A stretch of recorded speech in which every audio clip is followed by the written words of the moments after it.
For decades, the joke about Brazil has been that it's the country of the future and always will be. Despite enormous natural resources, it has long displayed an uncanny ability to squander its vast potential. Now, it's beginning to look like Brazil might have the last laugh. While most of the world is consumed with debt and unemployment, Brazil is trying to figure out how to manage an economic boom.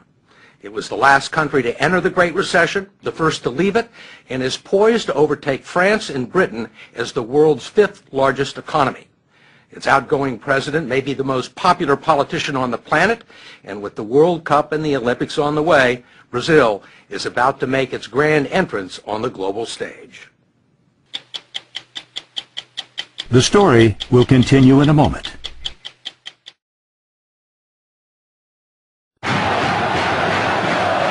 When most people think of Brazil, they think of its passion and excellence in soccer. Not of skyscrapers in Sao Paulo, the financial hub of a fledgling economic superpower. They think of the pulsating beat of the samba and carnival, not commodities or the world's largest cattle industry. They see the beaches of Ipanema and Copacabana and breathtaking vistas. It's quite a view. Yes, incredible, huh? Not Brazilian tycoons like Ike Batista, who has the best view in Rio, not to mention a net worth of $27 billion. How do most Americans see Brazil? They think Buenos Aires is the capital of Brazil, so they mix us with other countries around South America. Most powerful country in South America? GDP-wise, we are bigger than all the other countries together.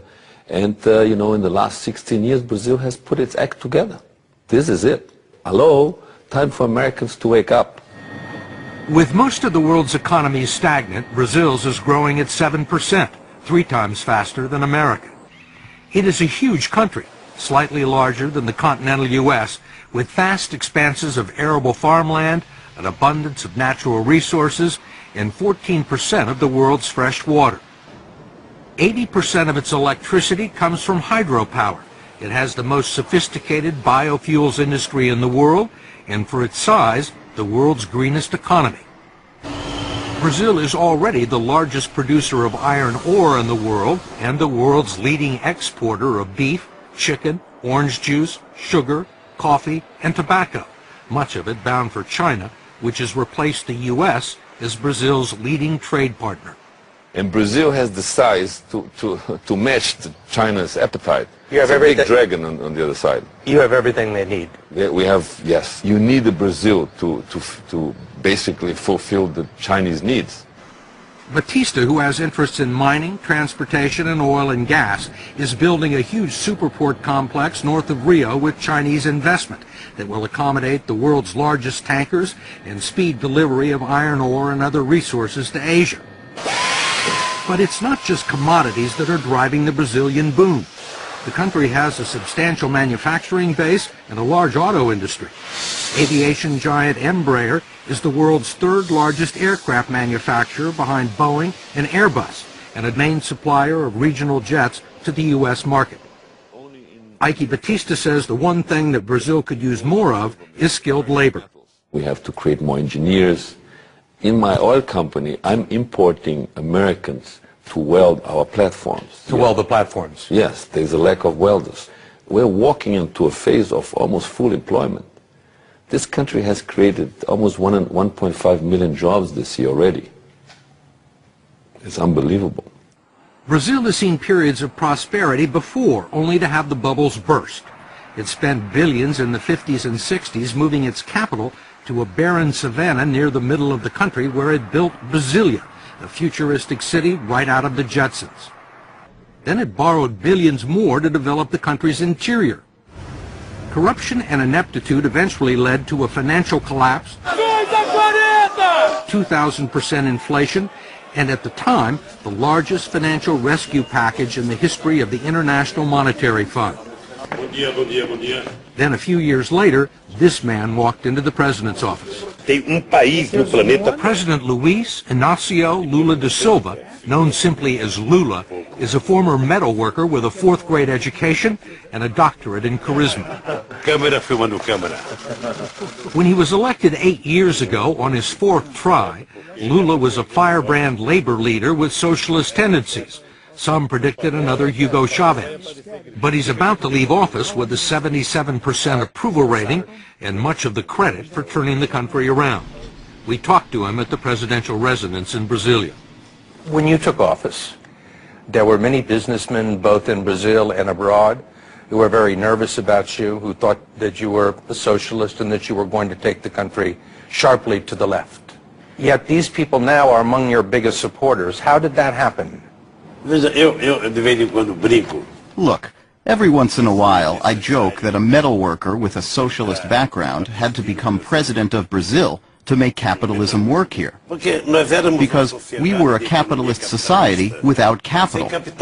And if you look at the bank's balance sheets for this year, you will see that the banks have never made so much money in Brazil as they have during my government. The big companies have never sold as many cars as they have during my government. But the workers have also made money. How have you managed to do that?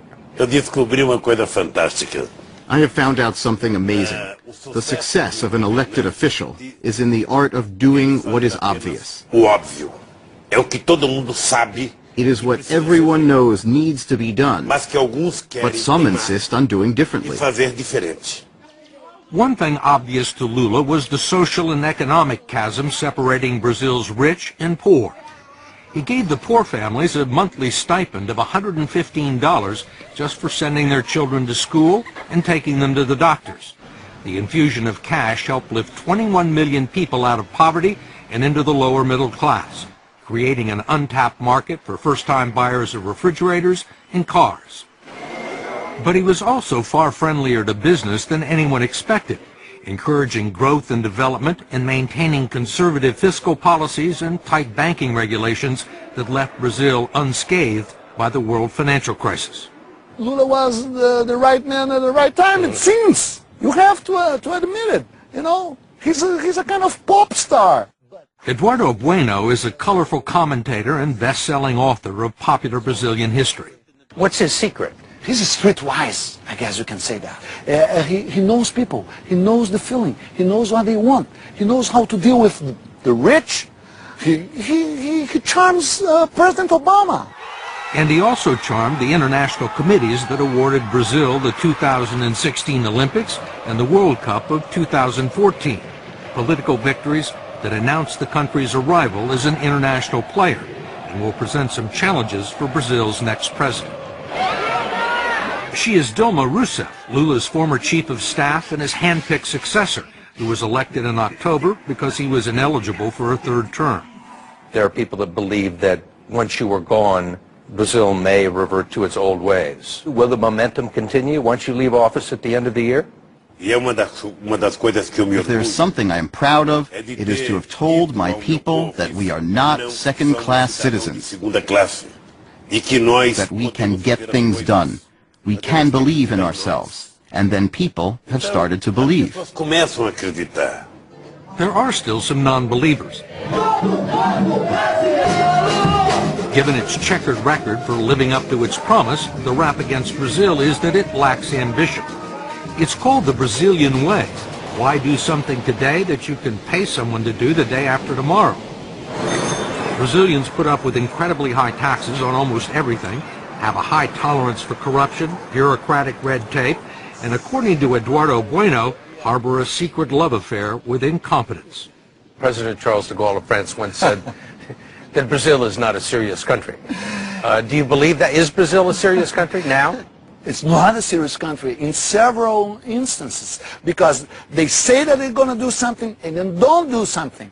Here in Rio de Janeiro, you can invite someone to your house, they say they're going to come and they don't show up and they don't think it's, who cares? But how can you do business in a loose way? How can you run a country in a loose way?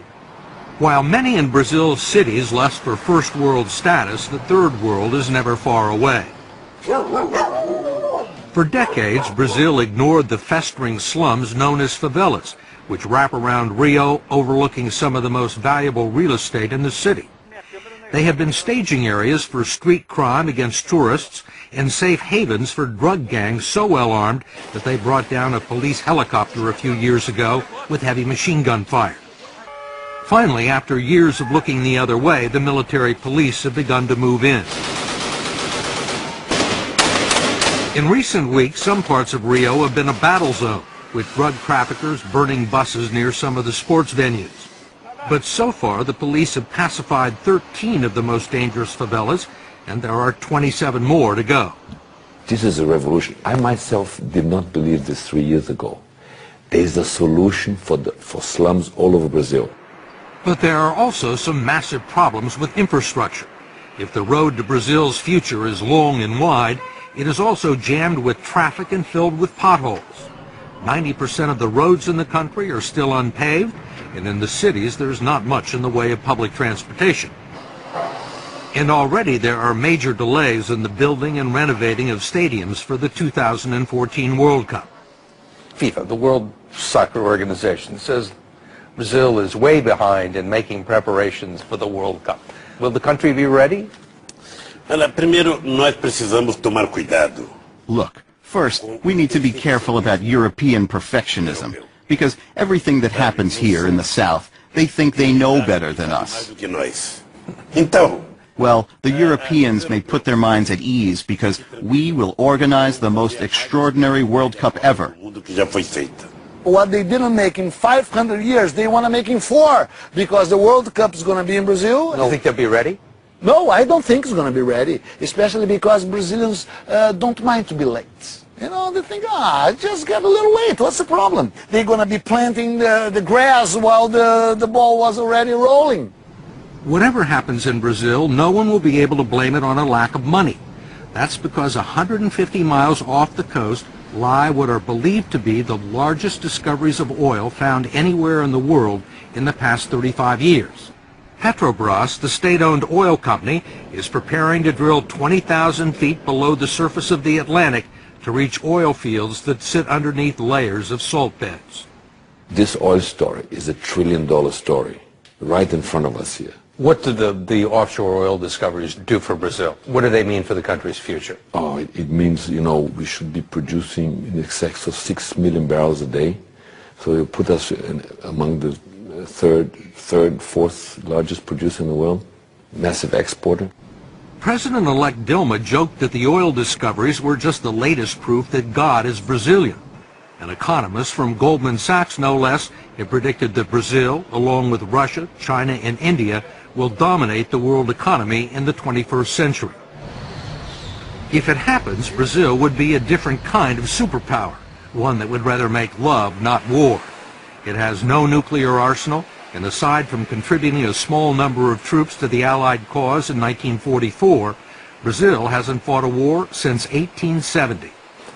Why fight? With all the pleasures, beach and sun, war, forget it. Soccer, let's watch a soccer game. Let's go to the beach. Let's drink a beer.